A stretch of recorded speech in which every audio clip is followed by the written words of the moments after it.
चांगल्या कामाची पावती मिळाली पाहिजे ही आपली संस्कृती.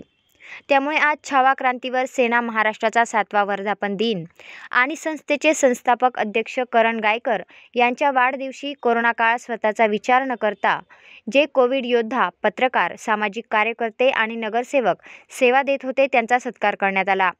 मराठा क्रांती मोर्चा असो, केबीसी घोटाळा, शेतकरी आंदोलन अशा अनेक सामाजिक चळवळींमध्ये नेहमी पुढे असणाऱ्या करण गायकर यांचा आज अभिष्टचिंतन सोहळा सोमेश्वर येथील गुप्ता गार्डन येथे संपन्न झाला. यावेळी परिवार आणि उपस्थितांसोबत केक कापून त्यांनी आपला वाढदिवस साजरा केला. यावेळी उपस्थित मान्यवरांचा सत्कार करण्यात आला. यानंतर अनेक तरुणांनी प्रेरणा घेऊन छावा क्रांतीवीर सेनेत प्रवेश केला. माजी आमदार अपूर्व हिरे यांनी यावेळी करण गायकर यांच्या कामाबद्दल शुभेच्छा दिल्या. त्यांच्या या सगळ्या कार्याला मनपूर्वक शुभेच्छा देतो. मागच्या वर्षी थोडंसं कोरोनासारखं संकट आपल्या सगळ्यांवर होतं, त्यामध्ये अनेक कोरोना योद्ध्यांचं मदत किंवा सत्कार करून या ठिकाणी केलं. पण खऱ्या अर्थाने या कोरोनाच्या काळामध्ये सुद्धा न शांत बसणारा, रोज समाजाची मदत करणारा माणूस म्हणजे करण भाऊ आहे. अशा ह्या करण भाऊंच्या वाढदिवसानिमित्त पुन्हा त्यांना मनपूर्वक शुभेच्छा देतो. आपल्या सगळ्यांना नववर्षाच्या मनपूर्वक शुभेच्छा देतो. हे वर्ष आपल्या सगळ्यांना सुखसमृद्धीचं, भरभराटीचं आणि आरोग्यमय जावं अशी आई तुळजाभवानीची प्रार्थना करतो आणि आपल्या सगळ्यांचे रजा देतो. धन्यवाद. जय हिंद, जय महाराष्ट्र. शिवसेना महानगर प्रमुख सुधाकर बडगुजर यावेळी म्हणाले, अपूर्व भाऊंनी आपल्याला शुभेच्छा दिल्या आहेत, परंतु ते म्हटले की पक्षाचे ध्येय धोरण आम्ही पाळत नाही. पण पक्षाचे ध्येय धोरण पाळल्याशिवाय प्रगती होत नाही हे तुम्हाला सांगतो मी. नाही तर पुढील काळात अडचणीत या.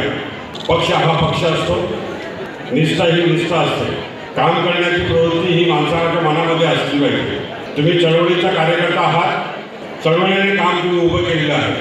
अतिशय कमी वेळामध्ये आपण जे काम उभं केलं ते निश्चितपणाने समाजासाठी कौतुकास्पद आहे. परंतु तुम्ही गेली मागची पंचवार्षिकमध्ये एक निवडणूक लढवली आणि त्या निवडणुकीमध्ये आदरणीय शिवसेना पक्षप्रमुख आदरणीय उद्धव साहेबांनी आपल्याला उमेदवारी दिली. खूप चांगली लढलात आणि यापुढे लढत राहा. तुम्हाला तिथं गॅप निर्माण होणार आणि तुम्ही एक दिवस त्या ठिकाणी विजयी होणार. माझ्या शुभेच्छा तुम्हाला. काम चांगलं आहे आणि त्या ठिकाणी लोकांना गरज आहे. कार्यकर्ता म्हणून लोक त्या ठिकाणी शोधत आहेत. चांगल्या कार्यकर्त्याच्या शोधमध्ये लोक आहेत, नागरिक त्या ठिकाणी. आणि मला असं वाटतं तुमच्यासारख्या धडाडीचा, आक्रमक चेहरा, न घाबरणारा आणि कुठल्याही आमिषाला बळी न पडणारा असा एक चेहरा तुमचा मी बघतोय. आणि निश्चितपणाने तुम्ही त्या प्रभागामध्ये चांगलं विकासाची गंगा त्या ठिकाणी आणणार. भविष्य काळामध्ये तुम्ही त्या ठिकाणी विजय होणार हा माझा शब्द आहे. मात्र असं काही करू नका. पक्षाचे ध्येय धोरण पाळा, पक्षाची शिस्त पाळा. निश्चितपणाने यश तुम्हाला मिळेल. कोणाच्या सांगण्यावरून फसून जाऊ नका. लोक पाठीमागून खंडित लोक असतात. शिवाजीराजांना चांगलं माहिती आहे की प्रचार कोणाच्या ठिकाणी उमेदवारी कोणाची मागायला गेले हे जीवन उदाहरण आपल्यासमोर शिवाजीराजे आहेत. शिवाजीराजांनी 2 निवडणुका बघितलेल्या आहेत. त्यांचा घात कोणी केला, काय केला हे इतिहास आपल्या डोळ्यासमोर आहे. त्यामुळे स्पष्ट बोलणारा व्यक्तिमत्व कधीही चांगला असतो.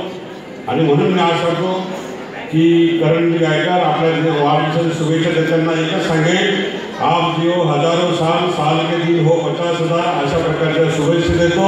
आई जगदंबा आपल्याला उदंड आयुष्य देव आणि आपली कारकिर्दी ही पूर्ण प्रभागात नाही, पूर्ण शहरामध्ये नाही तर जिल्ह्यामध्ये नाही तर पूर्ण महाराष्ट्रामध्ये बसलो अशा प्रकारच्या शुभेच्छा देतो आणि थांबतो. जय हिंद, जय महाराष्ट्र. लहवितकार महाराज यांनी यावेळी स्वलिखित ग्रंथ भेट देताना म्हणाले, खरं तर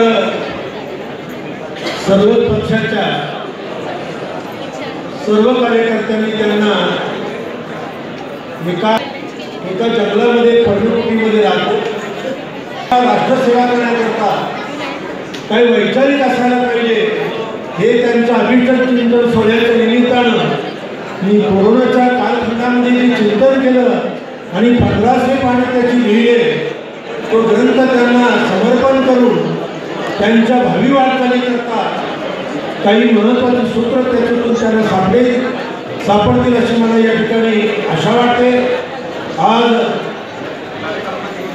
त्यांच्या अभिष्ट चिंतन सोहळ्याच्या निमित्तानं अनेक साधुसंत, राष्ट्रभक्त, सर्व पक्षाचे मंडळी एकत्र आलेले आहेत. मी आपल्या सर्वांच्या वतीनं करणभाऊ गायकर आणि त्यांच्या परिवाराला या आपल्या परिसराची, राष्ट्राची, धर्माची सेवा करण्याकरता योग्यरीतीचं काटोल्य मिळावं, बळ मिळावं आणि त्यांना चांगलं आरोग्य, शांती मिळावी, उत्कटपणे, स्फूर्तपणानं, प्रामाणिकपणानं त्यांना हे कार्य करण्याची भूमिका निर्माण व्हावी. कारण करणभाऊंचं चारित्र्य शुभकामने ठिकाणी प्रकट करतो. सर्वे वै सुखिनः सन्तु.